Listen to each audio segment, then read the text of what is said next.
susah, senang, itu fitnah dari Allah Subhanahu wa taala. Maka dalam menghadapinya tentunya kita kembali kepada Allah Subhanahu wa taala. Kalau dikatakan tadi dia sebagai seorang istri yang bekerja. Yang pertama harus difahami bahwasanya kewajiban memberikan nafkah itu adalah kewajiban suami. Di Indonesia ini ada ribuan bahkan mungkin jutaan wanita yang tidak bekerja. Artinya dia tidak menghasilkan uang, tapi dia bekerja dalam rangka melayani suami, membesarkan anak-anaknya. Dan alhamdulillah, terkadang suaminya mati lebih dulu. Terkadang istri mati lebih dulu.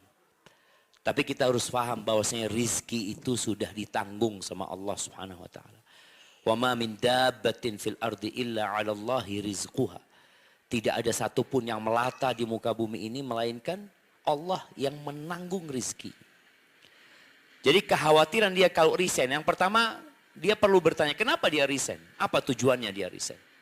Kalau tujuan resign dia adalah dalam rangka beribadah kepada Allah Subhanahu wa taala lebih baik lagi. Karena selama dia bekerja mungkin dia tidak bisa melayani suami dengan baik padahal itu kewajiban. Sedangkan mencari nafkah bukan kewajiban buat dia. Itu kewajiban buat sang suami.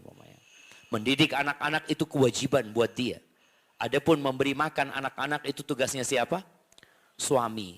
Maka nasihat anak apabila suamimu mampu memberikan nafkah saat ini. Karena hari esok milik Allah Subhanahu wa taala. Saat ini insya Allah resign itu akan lebih baik buat engkau. Tapi bukan berarti tatkala resign engkau tidak mencari rizki. Mencari rizki itu banyak kuncinya. Memperbanyak istighfar. Jadi tatkala engkau resign karena dalam rangka berbuat baik sebenarnya kepada suami dan anak-anak. Engkau perbanyak istighfar. Semoga Allah bukakan pintu rizki buat suami. Engkau perbanyak sedekah. Engkau bertakwa kepada Allah. Berbanyak doa. Ada pintu-pintu rizki yang lainnya. Insya Allah tatkala engkau bertawakal kepada Allah, Allah mengatakan waman yattaqillaha yaj'al lahu makhrajan. Barang siapa yang bertakwa kepada Allah, artinya dia melakukan perbuatan itu dalam rangka takut kepada Allah SWT. Kalau cerita dari pertanyaan tadi, dia takut tidak bisa melaksanakan tugasnya dengan baik. Dia takut anak-anaknya terbengkalai. Padahal itu akan jadi pertanyaan di hari kiamat tentang anak-anak kita. Maka barang siapa bertakwa kepada Allah, yaj'al lahu makhrajan. Pasti Allah kasih solusi. Yang kedua, wa yarzuqhu min haitsu la yahtasib. Allah akan kasih rizki dari arah yang tidak disangka-sangka. Kebanyakan kita itu bergantung kepada gaji. Bergantung kepada hasil dari usaha dia. Bahkan sebagian kita tatkala di PHK umpamanya jadi stres dia.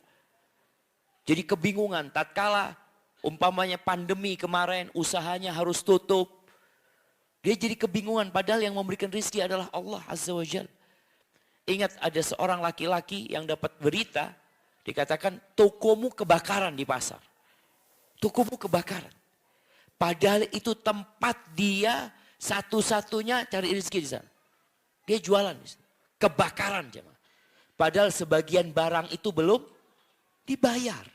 Ada kan toko itu yang pembayarannya tunda gitu ya. Jadi ketika habis baru dibayarkan seperti itu. Itu kebakaran.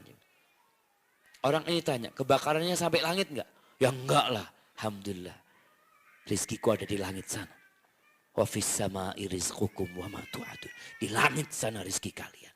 Jadi orang tatkala bertakwa kepada Allah, itu Allah akan kasih rizki dari arah yang tidak disangka-sangka.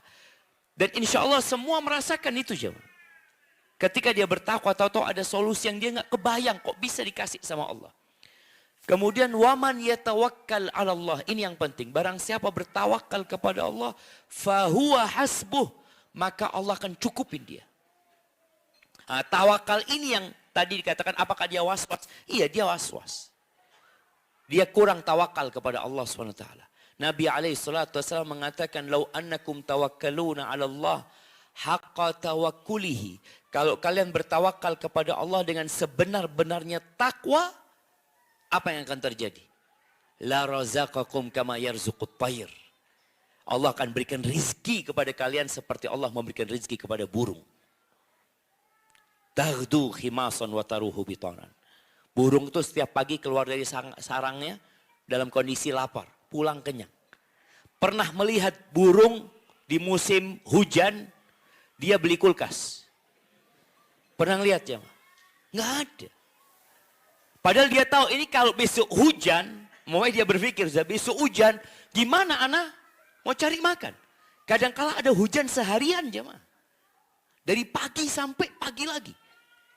Dia nggak bisa terbang dari sarang. Tapi Allah berikan rezeki kepada dia.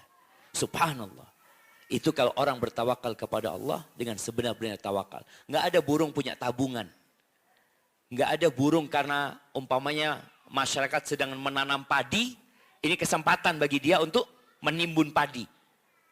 Supaya nanti anak-anaknya aman. Nggak ada. Itu ketika orang bertawakal kepada Allah SWT. Tapi intinya kalau engkau mau resign, tadi tanyakan kenapa engkau resign. Kalau sebabnya karena bertakwa kepada Allah, insya Allah semua urusannya selesai. Allah akan cukupi. Hadza wallahu a'lam bishawab. Mungkin ada tambahan dari Ustaz. Jazakallah.